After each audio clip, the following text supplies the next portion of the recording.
la syarikalah. Hamba berjanji ya Allah sejak saat ini hamba tidak akan pernah musyrik dalam hidup. Hamba bertekad ya Allah saat ini hamba akan berubah menjadi muslim yang lebih baik lagi dalam pandanganmu.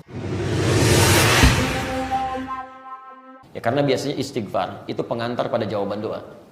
Makanya adab Anda sebelum berdoa, setelah sholat itu kan nanti ada doa ya. Dari sunnah Nabi ada doa. Tapi doa itu kan diawali dengan istighfar. Sehingga ketika Anda merasakan Anda merasa banyak dosa Anda akui, kehusyuan akan tiba di situ. Ya, kama ba'adta bainal masyriqi wal maghrib, seperti jauhnya timur dan barat yang nggak pernah ketemu.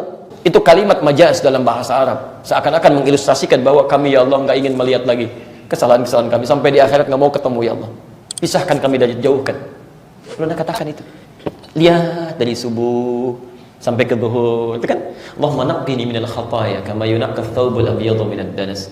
Ya Allah, kalau kesalahan-kesalahan ini begitu pekat seperti kotoran melekat dalam pakaian, mohon ya Allah, mohon hapuskan saja ya Allah seperti noda dihapuskan dari pakaian. Allahumma ighsilni bil ma'i wal thalji wal barad. Kalau perlu gunakan ya Allah air yang sangat dingin untuk menghilangkan seluruh ini semua. Jadi ketika Anda bacakan itu kalimat, sesungguhnya itu kalimat-kalimat taubat, penyesalan, sehingga menghilangkan, menggugurkan dosa-dosa yang pernah kita bawa. Begitu Anda bacakan itu dalam sholat, hadir kehusyuan dalam diri kita, paham tentang dosa-dosa kita, digugurkanlah oleh Allah satu dosa-dosa kita. Kalau dosa sudah digugurkan, maka Masya Allah, doa cepat dikabulkan, cinta Allah hadir, dan kehusyuan itu tiba. Sehingga ketika di awal sudah mengakui dosa, bertobat kepada Allah, menangis kita. Seperti sahabat Abu Bakar menangis, bergetar tangannya, karena takut membawa dosa dalam sholatnya, gitu kan. Masya Allah, itu sahabat mulia, yang pahanya nggak sebanding dengan amalan makhluk. Ya, mertua Nabi, surganya tanpa hisab, menemani Nabi lewat hijrahnya ke Madinah. Masya Allah, masih menangis beliau dalam sholatnya, mengakui dosa-dosanya. Antum sahabat bukan, mertua Nabi juga bukan, masuk surga juga belum jelas, itu kan. Nabi nggak ngajak antum saat hijrah, gitu kan. Masya Allah, masih merasa nggak ada dosa dalam sholatnya. Jadi teman-teman sekalian, kenapa itu dilakukan di awal? Karena setelah itu Anda akan memanjatkan banyak doa kepada Allah. Perhatikan, bukankah dalam setiap gerakan sholat ada doa di situ? Silahkan cek. Ruku ada doa, itidal sami Allahu liman hamidah ada doa, Rabbana walakal hamdul as-samawati wal ardi, terus sujud ada doa, duduk di antara dua sujud berapa Anda bacakan Rabbighfirli warhamni wajburni warfa'ni dan seterusnya. Bagaimana itu bisa dikabulkan sementara dosa masih melekat dalam diri kita? Bahkan setelah sholat pun Anda berdoa. Di Ibnu Majah nomor hadis 925 itu, Allahumma inni as'aluka ilman nafi'an wa rizqan thayyiban wa amalan mutaqabbala. Tapi apakah langsung dibacakan? Tidak. Nabi mengajarkan istighfar dulu supaya mengampuni dosa. Allah mengampuni dosa kita. Hadis Muslim hadis 591. Astagfirullah, astagfirullah, astagfirullah. Allahumma antas salam, minkas salam, tabarakta ya dzal jalali wal ikram. Bukan kalimat formalitas, bukan. Ketika mengucapkan astagfirullah, ya Allah ampuni dosa saya, Anda harus mengaku punya dosa apa. Coba rasakan, kalau kalimat itu benar diucapkan dengan perasaan yang benar, itu mengalir dari mata kita, turun ampunan Allah. Setelah itu Anda mulai bacakan yang lainnya. La ilaha illallah wa la syarikalah, lahul mulku wa lahul hamdu wa huwa ala kulli syai'in qadir. Hadis Muslim hadis 593. Setelah itu Anda mulai bacakan lagi subhanallah, subhanallah, alhamdulillah, alhamdulillah, Allahu akbar 33 kali. Hadis Muslim hadis 597. Setelah itu Anda bacakan ayat kursi, ya, Quran surah kedua ayat 255 di An-Nasai bab yang keempat halaman 99. Setelah itu Anda bacakan Al-Ikhlas, Al-Falaq, An-Nas di Abu Dawud nomor hadis 1523, baru Anda berdoa. Ini enggak ujug-ujug selesai salat langsung kemudian berdoa. Ya, tidak salah, tidak, boleh-boleh saja. Tapi akan lebih baik jika kita hilangkan dulu sekat-sekat yang bisa menghambat doa itu dikabulkan. Paham? Terakhir wajjahtu itu umum ya, walau tidak seluruhnya. Seringkali dibacakan dalam keadaan sholat malam. Sama dengan ya Rabba Jibril wa Mikail dan sebagainya. Kan? Ini sering dibacakan. Kenapa sering dibacakan dalam sholat malam pada umumnya? Karena kalimat-kalimat di lafaz ini itu cukup menyentuh, Pak. Menyentuh, ada pengakuan, ada penghayatan, ada penghambaan, dan bacaan yang dibacakan di waktu malam dengan bacaan seperti ini umumnya lebih kena kepada hati. Quran surah ke-73 ayat ke-6, inna nasyi'atal laili hiya ashaddu wat'an wa aqwamu qila.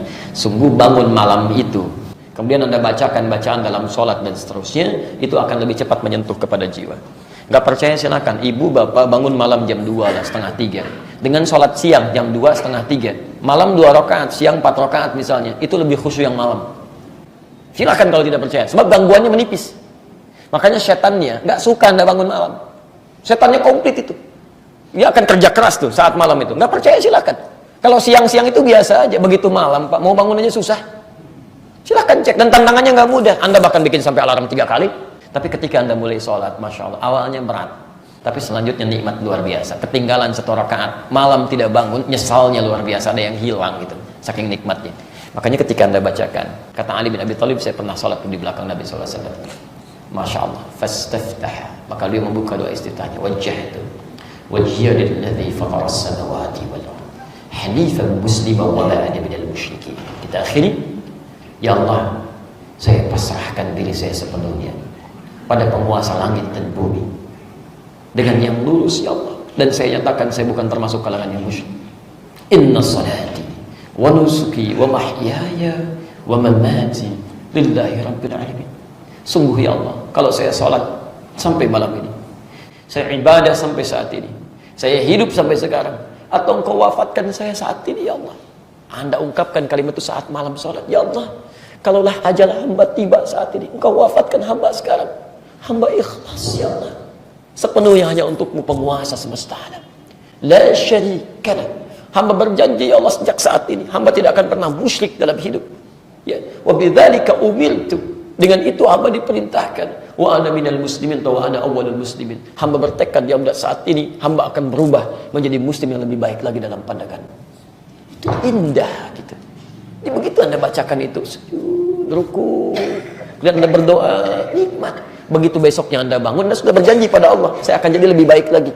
Makanya orang yang bacakan doa ini mustahil jadi lebih jelek dibandingkan sebelumnya. Gak ada orang setelah bacakan itu kemudian mencela orang lain. Gak ada orang setelah bacakan itu melihat hal yang maksiat. Gak ada orang setelah bacakan itu melanggar ketentuan Allah. Anda berjanji, ya Allah, saya akan jadi lebih baik lagi. Begitu selesai salat, Anda ribut. Apa yang salah gitu kan? Mungkin Anda gak ngerti dengan bacaan Anda. Tapi yang paling dahsyat itu, Engkau wafatkan hamba saat ini, ya Allah, hamba ikhlas. Semuanya untukmu. Hamba berjanji akan lebih baik lagi. Begitu Anda ruku, tenang. Tidak begitu sujud lama. Tiba-tiba saat sujud itu tidak sadar ada panggilan, ya ayyatuhan nafsul mutmainnah, irji' ila rabbika radiyatan maradiyah. Hei jiwa yang sudah tenang. Karena kalau maksiat sudah hilang, tobat sudah ada, air mata sudah mengalir, lebih tenang keadaan hati kita. Silakan Anda bertobat sampai mengalir air mata. Demi Allah saya katakan, kalau air mata sudah mengalir, tobat Anda benar, akan ada getaran di hati Anda membuat Anda lebih tenang. Begitu sudah tenang, tiba-tiba panggilan itu datang. Irji' ila rabbika radiyatan maradiyah. Ayo pulang kepada Rabb dengan keadaan yang sudah aku ridai. Fadkhuli fi ibadi, masuklah dalam golongan hamba. Wadkhuli jannati, siapkan diri untuk memasuki surga. Itu indah. Sujud, tiba-tiba gak bangun lagi. Dan kita tidak tahu kapan kita akan pulang. Ya, karena itu sibukkan diri kita dengan banyak mengerjakan kebaikan-kebaikan. Jika Anda belum mampu berlomba dengan orang soleh memperbanyak amal baik, maka setidaknya berlomba dengan para pendosa untuk beristighfar. Kalau belum jelas surganya, merasa belum tentu masuk surga, jangan ngurusi surga orang lain. Perbaiki diri Anda.